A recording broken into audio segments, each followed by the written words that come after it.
good morning, good afternoon, wherever you are around the world. It's a great pleasure to be here for the EcoSoc Partnership Forum for this side event from the Partnering Initiative, from Partnerships 2030 and from the Partnership Accelerator. Now, today our session, from COVID-19 to climate change, how can we turbocharge collaboration to build forward at speed? My name is Darian Stibbe. I'm the director of the Partnering Initiative. We are an international NGO set up to drive effective collaboration for sustainable development. And of course, we've worked in partnerships and collaboration for nearly around 20 years or so. And what happened during COVID-19 has had a massive impact, both of course on the work of everyone around the world and on our work, and a massive impact on partnering. So for the last 2 years, COVID-19 has pretty much ravaged the planet. And challenge is that while it looks like vaccines are slowly leading us out of COVID, the future threats such as climate change really put the impacts of COVID into the shade. So while the rapid development of vaccines has been a tremendous achievement, actually it's trivial in comparison with the global actions that will need to be taken if we are to avoid the worst of climate perils. The world is in an existentially challenging, dangerous place. That's not to say, however, that we should be hopeless or helpless as we look to build forward better. Indeed, the response to the COVID crisis has demonstrated a number of things that gives us quite some cause for optimism. So 3 of these are that firstly, when faced with such a severe, urgent and common threat, all societal sectors, whether business, government, civil society, stepped up to the plate, all of them being willing to bring their resources to the table. There was, as we call it, emerging agency from everybody from individuals through to multinationals.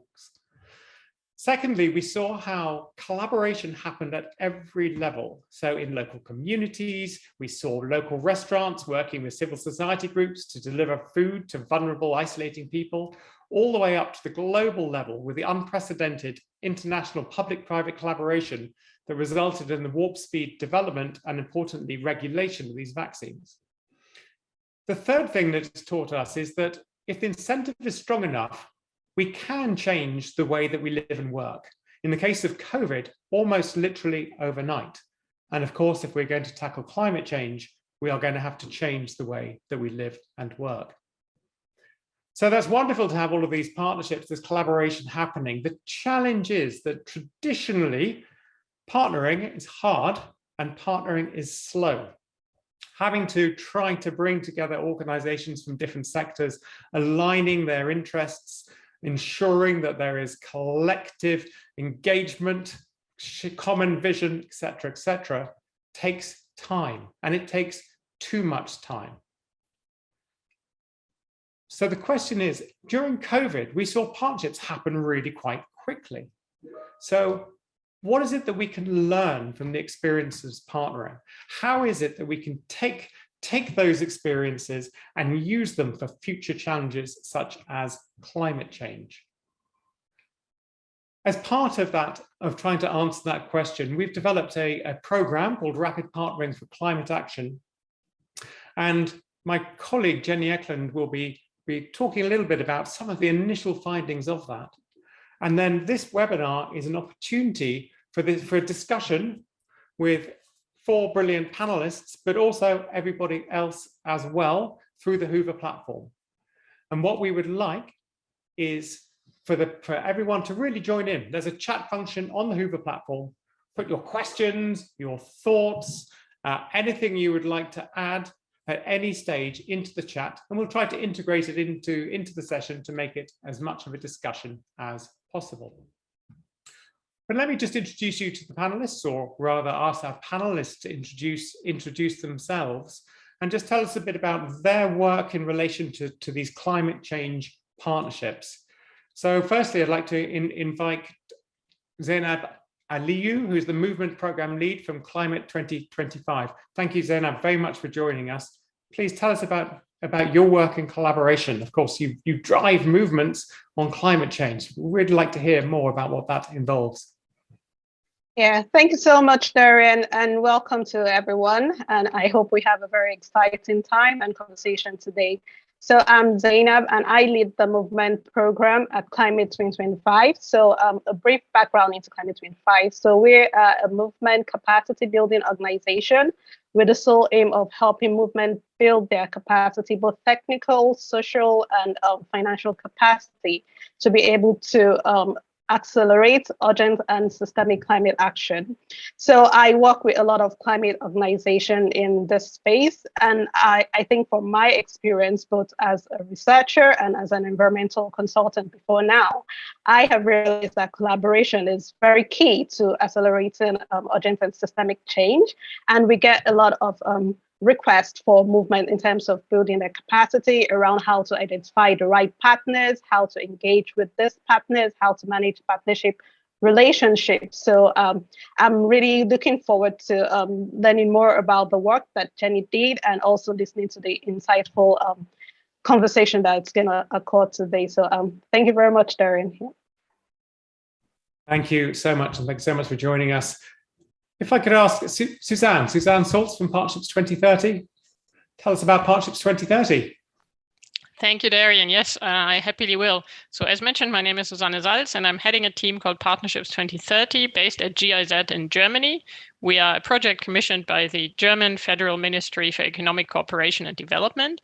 We've been around since 2015, so when also the 2030 agenda was passed, and the idea of the ministry and of our project was and is that if with SDG 17, Partnerships for the Goals, the international community, including the German government, once again so strongly emphasized that different stakeholders, like Darian mentioned, need to cooperate effectively in order to tackle those global challenges, then we're here to support how to start and run such partnerships effectively, particularly with a link to Germany, but of course operating internationally. So that's what we've been doing for the past few years. And as Darian mentioned, we typically say, well, partnerships take time. Or as it often cited citation goes, if you want to go fast, go alone. If you want to go far, go together. And then in the context of COVID, we wondered, is that really so? Because we saw some partnerships with many stakeholders evolve and act very quickly. So is it possible to have the best of both worlds, to cooperate with many different stakeholders and yet to do so quickly? So I'm very interested as well to hear what Jenny will tell us about our work and thinking, or Jenny's TPI so far on that, and to discuss it with all of you here today. Thank you. Thanks so much, Suzanne. Indeed, yes, if we need to go fast and we need to go together, absolutely. Yukiko, welcome. So you work with World Vision, and of course, climate is connected with the work that you're doing. Tell us a little bit more about that. Thank you so much. Thrilled to be in this panel discussion. My name is Yukiko, and I lead livelihoods and climate resilience team at World Vision International. It's an international development and humanitarian and advocacy organization. We are also a child-focused Christian agency. And as the world witnessed, the children and youth activism for this topic, climate change, they are leading the movement. So children whom we serve asked us to act now, like there's no time to waste. So of course, for us, partnering with the community members, children and youth groups, and also the faith-based organization are really mobilizing, finding the common thread, how we can tackle together to look after this planet is happening. And I'm very much interested in this, how we can turbocharge this relationship, because every agency has a different identity and multifaceted interest. So how we can work together and put the synergy together for this climate change and action, I'm very much interested in listening to more about others. Thank you so much. Wonderful. Thank you very much for joining us. And I'll be really interested to hear more in a moment about how these forms of partnerships, or rather how climate change really sort of impacts the whole area of livelihoods, and the role that these partnerships can really play to support your work. Finally, if I ask my colleague Jenny, who is the TPI's Director of Green Transition. And actually, Jenny, if you'd like to sort of introduce yourself and then maybe sort of just go straight on to talking about some of the findings that we already have from our program around rapid partnering. course, thank you very much, Darian.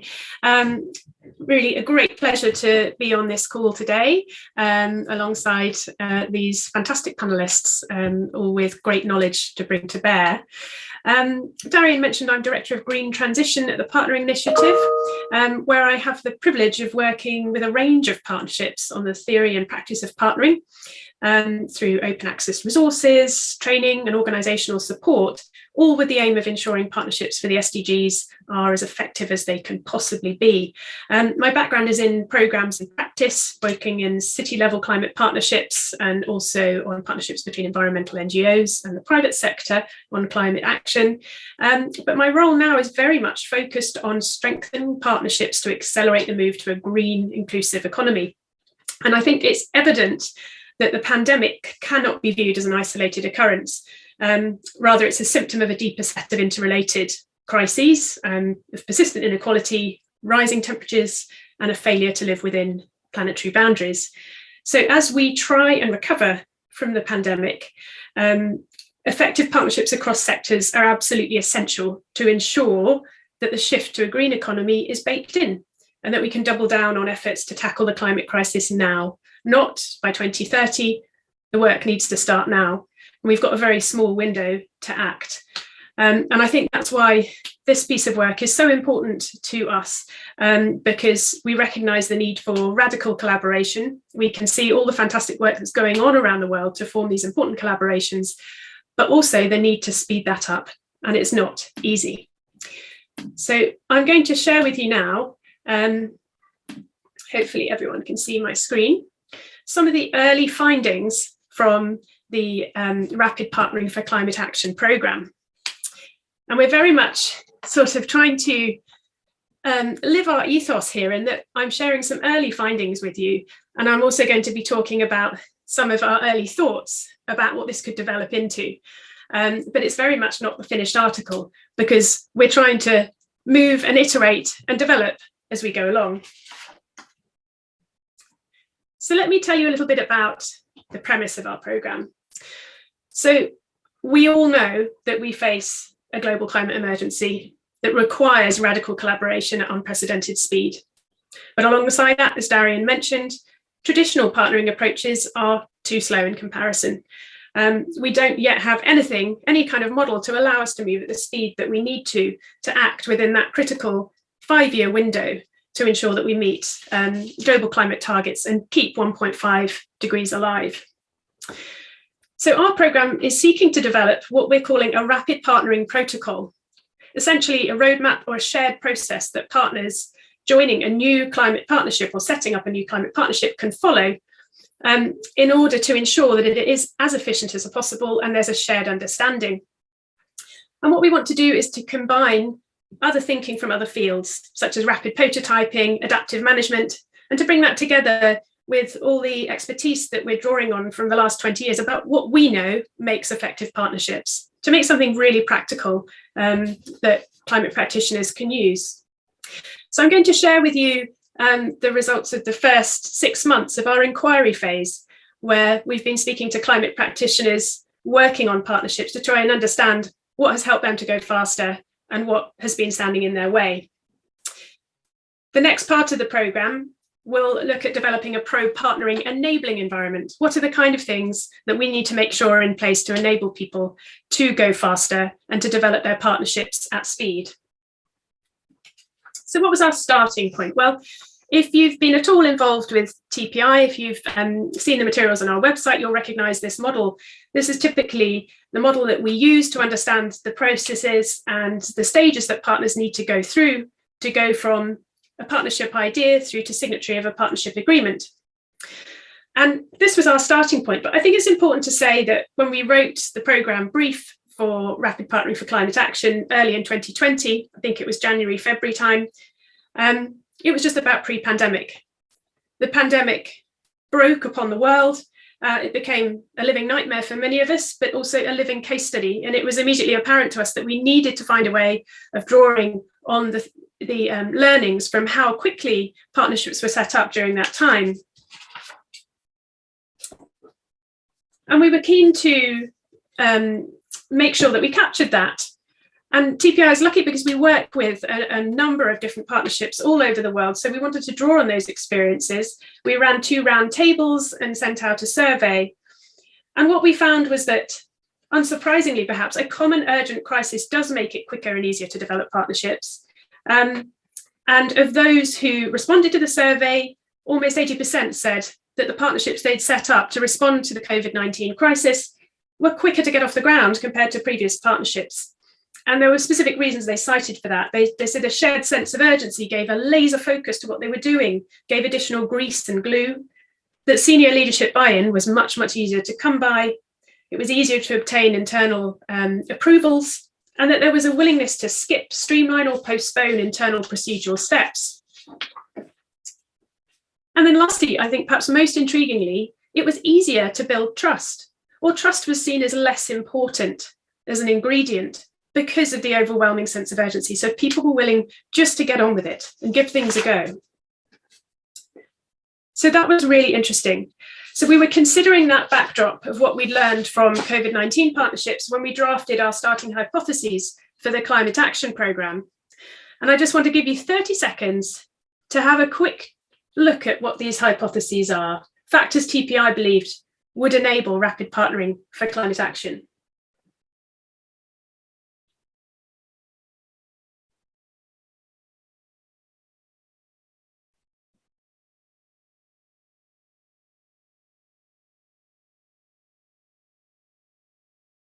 So as I mentioned, we drafted these using evidence from the pandemic research, but also drawing on TPI's experience from the last 20 years.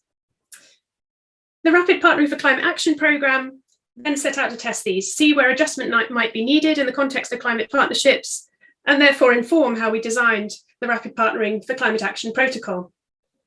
And we did this through a series of interviews and surveys with climate practitioners during the latter half of 2021.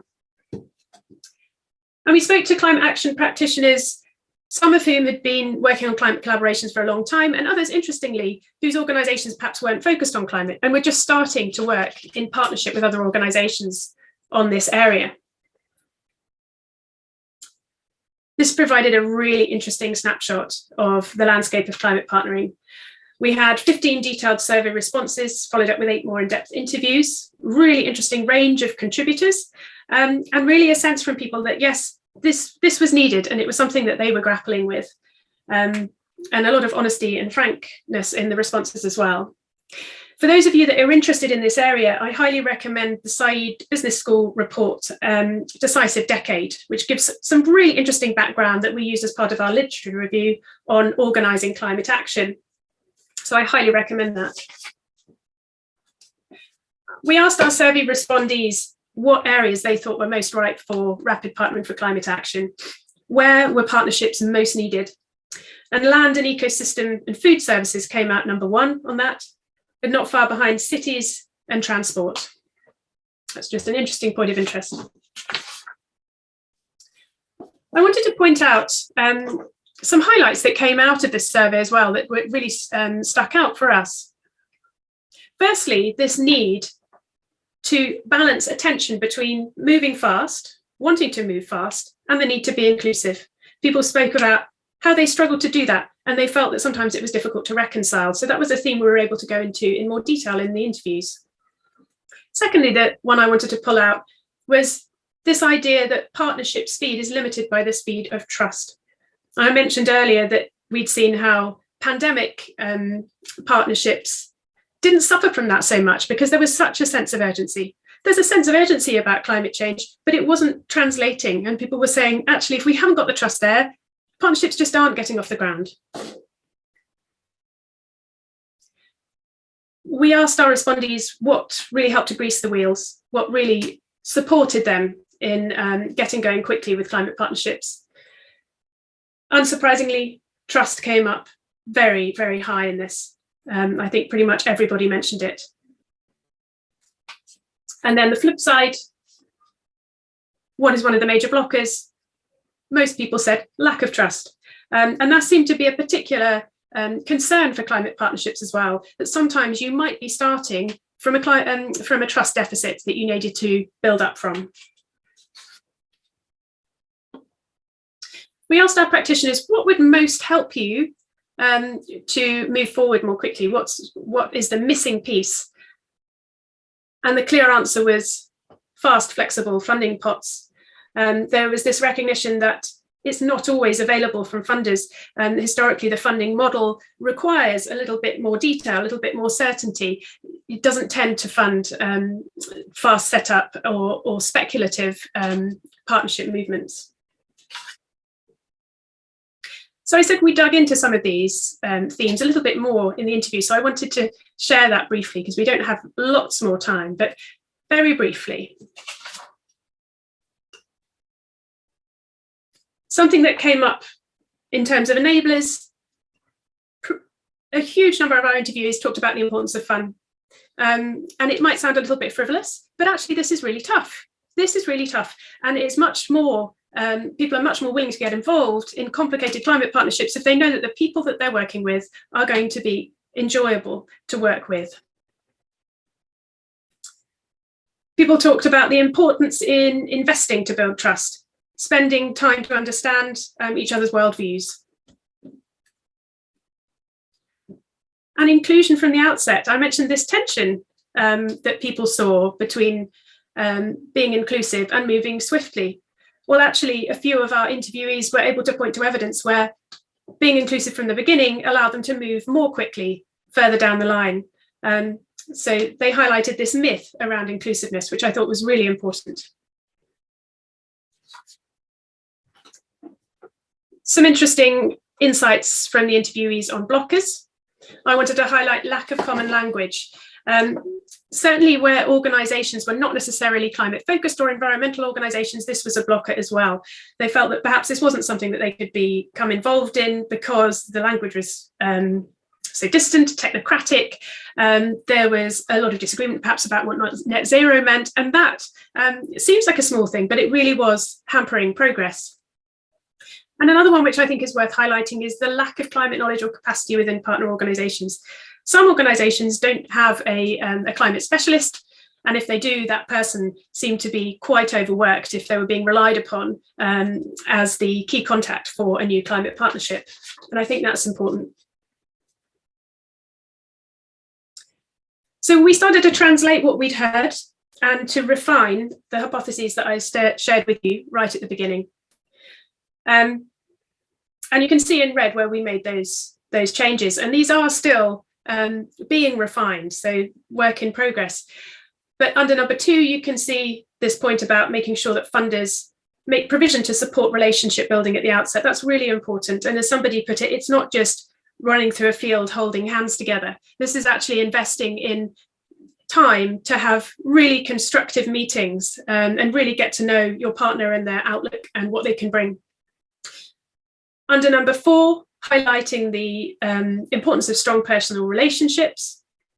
And number 5, that actually being inclusive from the start is the right thing to do from a climate justice perspective, but also will speed up implementation, even though it might seem slow at the beginning. Those of you that are interested in that, the Green Economy Coalition has an excellent short video on their website about that. Number 8, it was suggested that actually many climate partnerships could be sped up by docking onto an existing initiative. And then lastly, point number 10, that partnering is hard. It's hard work. It's often on top of people's day jobs. It can feel overwhelming, particularly if you're living and breathing climate action every day. So for people to want to put their heart and soul into it, to make these partnerships happen quickly, it has to be enjoyable. So we had to find a way to actually make that real and something that people could translate into setting their partnerships up. I'm going to leave it there, but I just would like to issue an open invitation if anybody's interested in this, if they would like to feed in your ideas, your experiences. We're looking for case studies. You can see on this slide, there's our very first draft design of the Rapid Partnering Protocol. That's going to be the core graphic process, but we're going to supplement that with case studies, and we want to make that as practical and as accessible as possible. So if you're interested in hearing more, if you'd like to see a draft of the protocol and comment on it, you're really very welcome. It's an open process. Please do contact me on that email. Thank you. Jenny, thank you so much for such a clear overview of all the findings to date. I love the way that you showed us how the hypotheses changed from the very beginning with all of the interviews and engagement from people. I'm going to ask our panelists for their reactions about what resonated, perhaps what didn't resonate, or their own experiences of rapid partnering in COVID. And perhaps, Zainab, if I could start with you, just because so much of what we heard was around having trust, pre-existing relationships, wanting to work with fun people that you enjoy working with. And of course, I mean, you're a movement builder, and surely that must be an absolutely major part of what you do. So it'd be just wonderful to hear your insights on any of these aspects. Thank you so much, Darian, and thank you, Jenny. It was a very nice presentation and very insightful. Okay, so before I give my reflection, I had thoughts while you were giving the presentation, Jenny, and I was wondering, what was the demographics of the people who responded to the surveys and interviews? Because I was really surprised to see that, that pie chart that you shared around priorities, to see resilience lagged really low. So I'll just like to know who those target groups were, like what their demographics are, because I know from a lot of movements, particularly the movements in the global South, I think they would prioritize resilience as something that they really need partnership on or support around. Then coming back to the issue of trust, yes, trust ranks really highly amongst movements in terms of how they build partnership and the speed at which partnership occurs. And I think it is mostly because partners would like to feel like they have similar goals, or they share similar goals. There's that alignment, which is really crucial to establishing a partnership. So if you don't share like the same reality, it's very difficult for you to partner on a particular project or agree on a particular issue.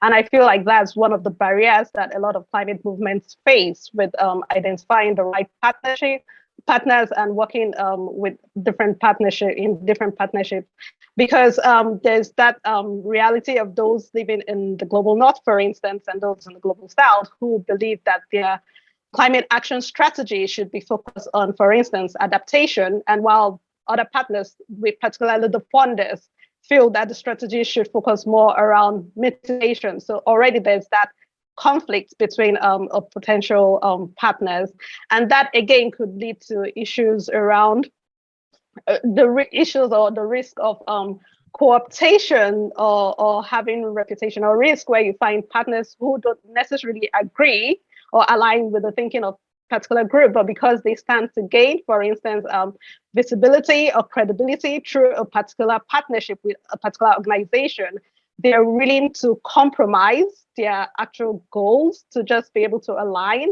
with a particular partner organization, just so they can maybe key into this particular network or be able to access a particular kind of maybe funds or whatever other resources it is that they're actually seeking out of this partnership. And then again, there's also the issue of, still on the issue of trust. We know that most times partners come into an agreement with different expectations, and it kind of shifts during the course of the partnership. And we know power also plays a very important role, which should also be considered as well in partnerships. So there's that dynamic, like I'm coming to this partnership with in quotes, a lower leverage at this point, but perhaps along the line, it all shifts, the context shifts. Maybe I then tend to get enough visibility, I have enough funding, or I have other interests in partnership now, maybe 2 years down the line, and I feel like, no, I am not agreeing with certain terms or agreements. So it also arises different conflicts, rather, arises in the partnership. So it is a very, very interesting relationship. And at the same time, it can be really, really complex. And there are a lot of challenges, particularly relating to climate change and climate action, that I see a lot of movements actually do struggle with.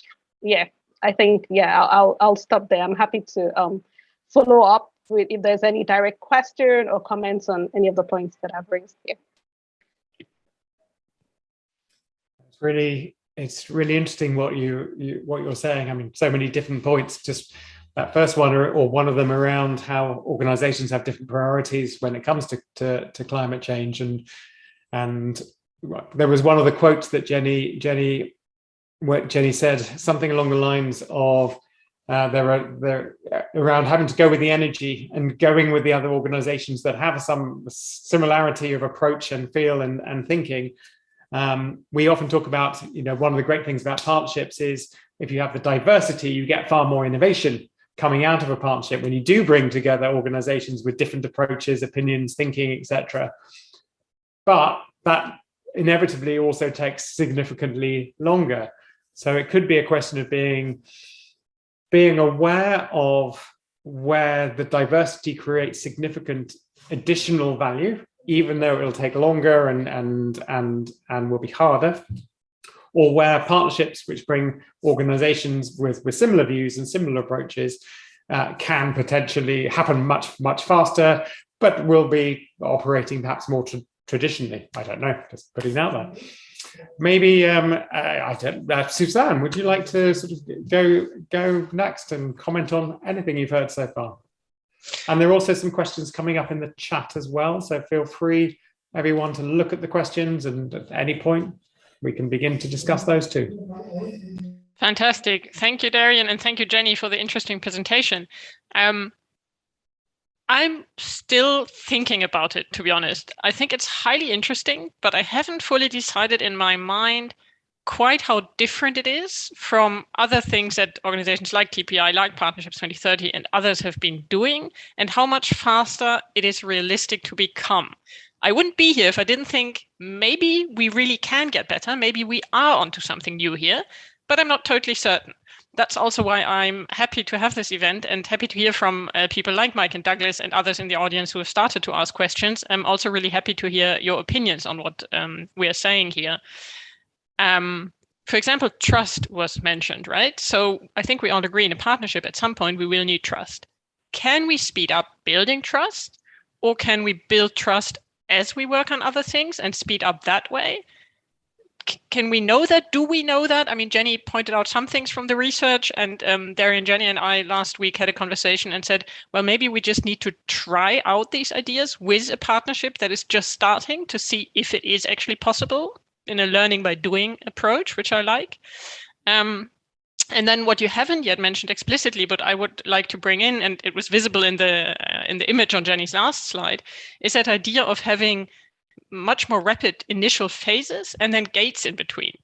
So to do something quite quickly, and then what we or you, I think, mean by gate is, and then check, have we come far enough? Is it worthwhile to go through this gate and proceed to the next phase? And for it to be okay at any of these gates to say, no, actually, at this point, we're realizing we're not quite there. We're not going to go ahead. And for that to be totally fine and to stop. You might call it failing fast. You might call it something else. And I think that's fine. And that's also helpful because it reduces risk. You have to invest less time, and therefore you can more easily invest the time and then say, okay, but that's enough. It might work, it might not, but you can at least give it a try, basically. Yeah, happy to go into Mike's and Douglas's questions, but maybe before I talk further, I will give it back to you for now, Darian. Thank you so much, Suzanne. I think that your last point is so important. The idea is that people should be able to say no relatively quickly to a partnership. So often we see organizations getting together and saying, well, we ought to partner together. And then they talk and talk and talk and talk. And then eventually they realize they haven't actually found a common vision. They haven't been able to align their interests or even their approaches in sufficient ways, but they still carry on talking because they think that eventually they'll be able to find something. So being able to fail rapidly is a really important part, I think, of a rapid partnering protocol. Yukiko, you've been listening to all of this. What's resonated? What hasn't? Your own experiences. What do you make of this all? Gosh, there's so many areas that I was just nodding myself, like, for example, this innovation and diverse partners. So, for example, World Vision is not the traditional conservation organization, but tackling this climate crisis, we have to work with more diverse stakeholders. And as we approach into different, for example, conservation organizations, we realize our language and sort of other nonverbal communications were different from the usual partners that we interact with. And thanks to this, of course, there are more sort of creative, innovative approaches emerging, but it takes time. Another huge challenge for us is that climate change, I think Jenny mentioned this laser focus approach to the COVID-19 response, which can be specified and you can see the timeline and you may be able to see the quick outcomes. But climate change, we are talking about 2050 global temperature. So you don't see the immediate quick wins that you feel like, yes, we achieved something. Maybe certain small steps like banning plastic, single-use plastic materials or reducing some energy, but it's very difficult. It takes so much time. So we have to keep motivating ourselves. So I think this fun aspect is very important. And here we see that children and youth are champions in this. They do make it much more creative and much more fun and involving far more diverse stakeholders. I'll stop here because there's some really interesting questions coming from the attendees. So I'll pass the microphone to Darian now. Well, except what you were saying was really, really interesting as well. Basically, this is a massive topic.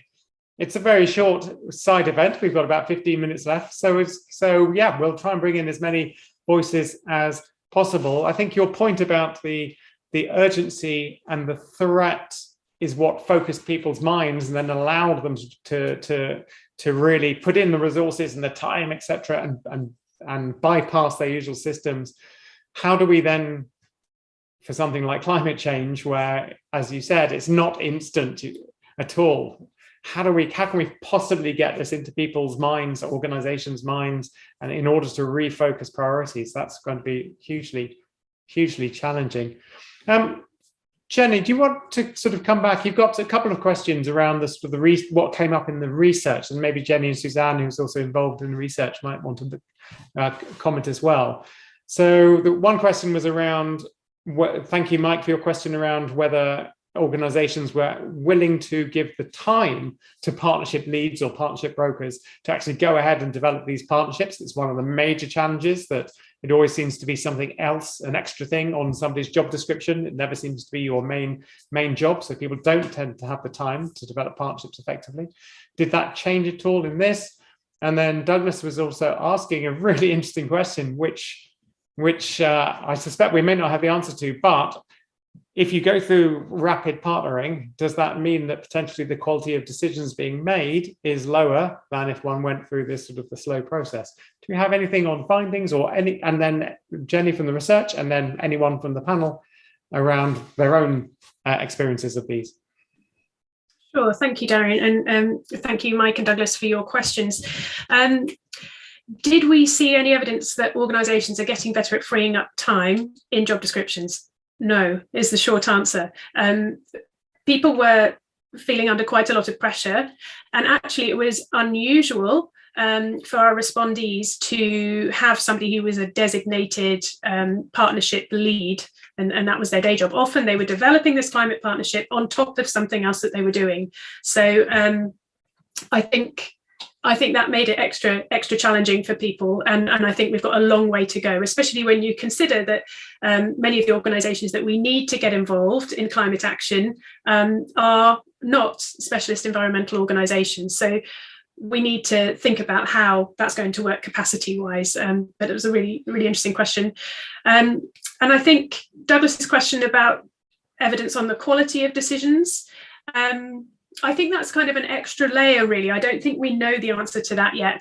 I think it would be interesting to understand and perhaps to go into a bit more depth on the COVID partnerships in terms of understanding whether those decisions were of a high quality when they were made. But I don't think we know the answer to that yet. And I think it's a really interesting question. Suzanne, from your experiences, are you able to shed some light on particularly that second one? Exactly. Thanks, Darren. Yeah, really interesting question. And what it brought up in my mind is, well, how do you actually measure or judge the quality of decisions? Because I might think, well, that's a really high quality decision, but Darian might say, no, that's really quite a bad decision of not high quality, right? And so I think that goes a little bit beyond, or is a slightly different focus, though related to what we're talking about and discussing here. And in fact, Partnerships 2030, together with the Partnerships Resource Center from a university in the Netherlands, we've just finished an action research project that we've been doing for the past year and a half, 2 years. And there's an event on the 15th of February that I invite you all warmly to, where we discuss related questions, namely, how do you measure some of these partnership related things, such as ownership, such as participation, and some of it touches onto decision making and partnerships, and actually trying to have a more objective way of tracking such issues as quality of decisions, maybe, and then how do we use that for reporting on impact and things like that. So yeah, maybe we can continue that conversation another time, but it's a very important and interesting one, I think. Yeah, indeed, really interesting question, and indeed the ability to track and measure partnerships, particularly when it comes to system transformational partnerships, is still quite challenging. There's and Zainab and Yukiko, do just shout if you want to come in on any of this, but I'll just read while you're thinking, just read another question. Makes me think that raising the priority in organizations from being, as you write, fit for partnering or having sufficient capacity for collaboration could be an interesting area for exploration. So often when I work in these situations, there's a massive lack of collaboration capacity, and I often have to start with some basics. Thanks, Douglas. Yes, indeed. I mean, this whole concept of what it takes for an organization to be fit for partnering is something that TPI has been looking at for many years, and that World Vision has taken extremely seriously. I don't know if Yukiko, you might be able to talk a little bit about what it. I don't know if you were involved in the partner of choice work of World Vision, but just to sort of connect it with the rapid partnering protocol, one major part of the protocol is it works at different levels. It works for an individual partner and then the partnership itself. And so we talk about the partner has to be fit for rapid partnering. It needs to make sure that its staff have the right capacities. It needs to make sure that decision-making processes can be fast. Make sure it has the right tools and process and systems to be able to take partnership through quickly. And that's all part of the similar sort of partner of choice or fit for partnering partnering work. Yukiko, yes, are you involved in that? So not specifically for this rapid partnering assessment, but we are going to assess the specific relationship that we have with FAO. So we've been working together with FAO on the food security in a fragile context area over the last few years. And as the climate crisis is getting more and more serious, we are shifting more towards we are analyzing the nature of the existing partnership and try to adopt to the current situation. So I fully agree with the comments that Jenny, research finding about the importance of the trusting relationship, the ongoing collaboration that's out there already, and then we could quickly sort of change the nature of the relationship fit for the current situation. So that was really important. But at the same time, that was a huge challenge because climate change language is not as I think Zainab also mentioned, it's understood differently in different countries and different organizations. So because it touches such a broad area from adaptation to mitigation, energy topics to child participation in tree planting activities or climate change education, there's a huge opportunity to work together because there's always something that we have in common. But at the same time, it's a huge challenge to discern which elements or topics that we would like to work together for the common good. So that's what we discovered through this current ongoing relationship with FAO, which I do still think it's a sort of trial and error approach we are learning by doing at the moment. Thanks. That's so interesting, Yukiko. And in fact, we're working with FAO at the moment, helping them to better understand the range of collaborations and partnerships they're involved in, but particularly about transformational partnerships. And then what we'll be doing is mapping against their strategic objectives all the various different forms of partnerships and the value they create in a very sort of systematic way. Some of this might well help your work with them, and vice versa, that what you're doing now might well be able to inform that. So it'd be very interesting to hear more about that at another time. Zainab, what's your take? Yeah, thanks so much, Darian and Yukiko and everyone for the beautiful conversation so far. I just wanted to respond to Mike's question around organizations freeing up time for the partnership leads. Yeah, that is something that we have recognized at Climate 2025 with a lot of the movements that we work with, and also internally as an organization. Most times we do not give partnership the much desired attention that it needs.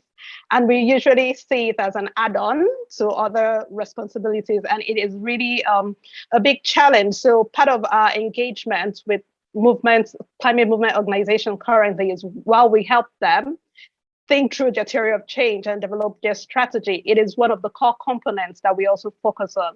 We help them think at that initial point what kind of partnership they're seeking, or what kind of partners they're seeking. What do they need out of this partnership to be able to draw out that very clear picture? Because most times they feel like, oh, these are great organizations, we should partner with them, without really having a clear goal of what they want to achieve out of this partnership. So we try as much as possible to tell them that it is such a very broad and important field, and they need to have someone internally who could hold that space, because there are different kind of partnerships. You need partners for instance, data, for funding, for comms, for volunteers, networks. I mean, it could go on. The list is unending. So yeah, it is something that we're trying to draw a lot of attention to, and that we're hoping as we progress, more people take it much more seriously than it currently is. Thank you. Well, thank you so much for totally reinforcing that message. And I mean, I take from what you were saying also just the need to be systematic in the way that we think about these things, and the way that we work, to be able to understand how value is created from partnerships and have that clarity. And also when we come to discussions with other partners, to be very clear about what we're wanting to gain from the collaboration as well. And that way you can really just hopefully speed up so very significantly many of these conversations.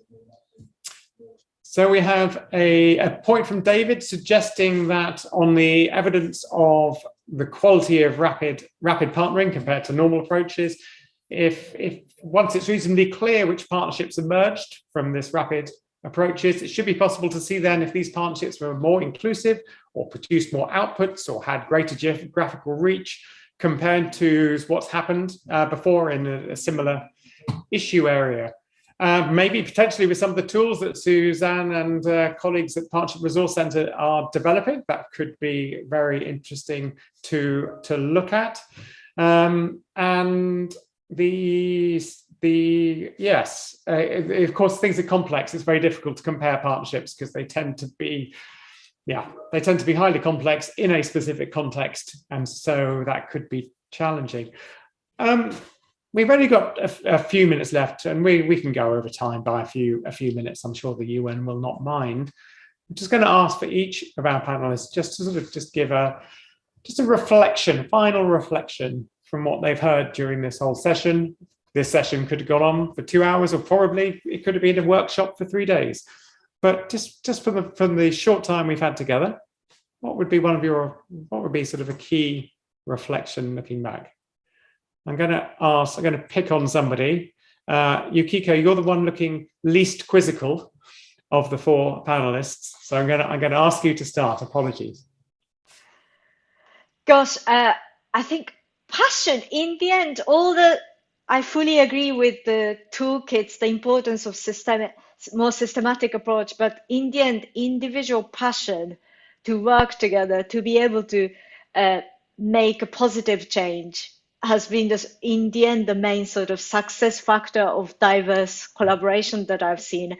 And especially in the case of our vision, the passion that children, the boys and girls and the young people, and also faith-based organizations have sort of pushed forward this, well, working together to tackle the climate crisis has been a sort of major success factor for my personal experience.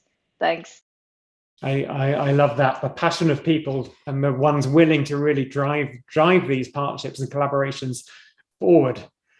So important, so important. Jenny. Thanks, Darian. A couple of things from me. Firstly, I think it's just reinforced for me the need to go ahead and test this in real time. We don't have much time to waste, so we should just go ahead and see whether it works, take our own medicine. And the other thing was Zainab's point about resilience not coming through more strongly, and I think that was just a reminder for me as well that our survey was still a limited group, and we don't necessarily know where they were based if they chose to be anonymous. So just a reminder for us that that just because cities came out very highly, it doesn't mean that that's what's most important to everybody. Thanks. Thanks so much, Jenny. Zainab, over to you.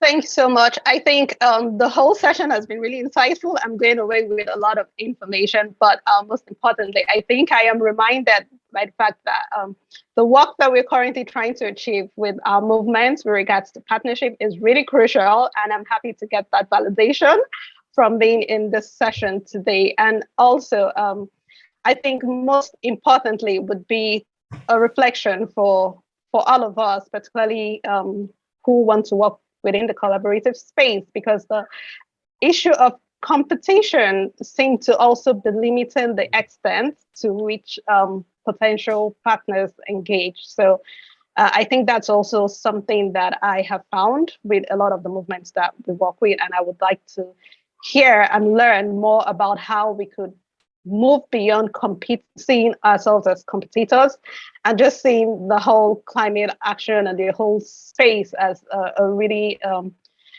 important space for human collaboration, looking beyond whatever it is, maybe ego or any other factor, and just bringing the human side of things to the forefront here. Thank you very much.